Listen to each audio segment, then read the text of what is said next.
सत्ता दिसताच तत्वे विसरून गद्दारी पत्करणारे हेच ते फसवणवीस। विरोधी पक्षनेता असताना कालपर्यंत जे आवाज शेतकऱ्यांसाठी काढले, आज तेच आवाज खुर्चीच्या लोभापायी गिळले। महाराष्ट्राच्या जनतेला खोटे आश्वासने देऊन राजकीय सौदेबाजी करणारे तुमची दोन तोंडी भूमिका आता जनतेच्या समोर आली आहे। तुम्हाला जनतेचे दुःख नाही, फक्त खुर्चीचा मोह आहे। हे करू ते करू, रोज नवीन कारण सांगितले जातात। कधी सांगतात केंद्रातनं पैसा यायचा आहे, कधी सांगतात राज्यातनं पैसा यायचा आहे, कधी सांगतात बँकेतनं पैसा यायचा आहे। ज्याला मदत करायची असते त्याला बहाणे कधीच सुचत नाही। शेतकऱ्याच्या पाठीशी उभं राहायचं असेल तर महाराष्ट्र एक समृद्ध राज्य आहे। महाराष्ट्राला कर्ज देखील काढता येतं, भरपूर 60,000 कोटी रुपयाची लिमिट महाराष्ट्राची कर्जाची आज बाकी आहे। कर्ज देखील काढता येतं, कुठल्याही पद्धतीनं हा पैसा जमा करून शेतकऱ्याला तात्काळ मदत करता येते। फक्त नियत आहे का मदत करायची हा प्रश्न आहे। आणि म्हणून ताईंनी आता जसं सांगितलं, वेगवेगळ्या प्रकारे आमच्या शेतकऱ्यांना मदत आज करावी लागेल।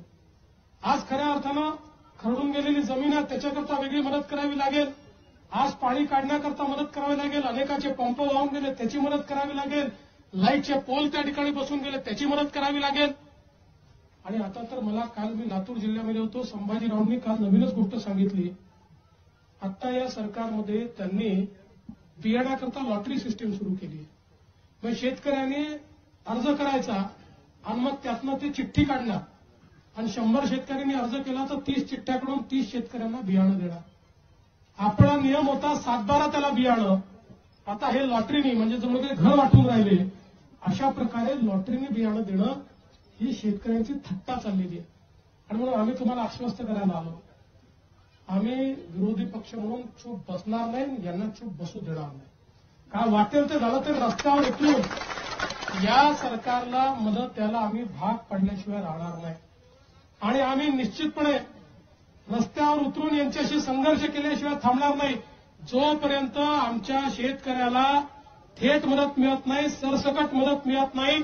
आता 100% त्या ठिकाणी पीक गेलेलं आहे। पंचनामे कशाचे? ठीक आहे, नियमात पंचनामे करायचे जरूर करा, पण ते करताना काही ठिकाणी बदमाशी आहे। आता आम्ही एका ठिकाणी गेलो 40%च लिहून टाकलं, त्या ठिकाणी नुकसान 100% नुकसान दिसतंय आणि 40% जणू काही यांच्या बापाचेच पैसे चालले। अशा प्रकारे काही अधिकारी या ठिकाणी वागून राहिले, त्यामुळे हे काही सहन केलं जाणार नाही।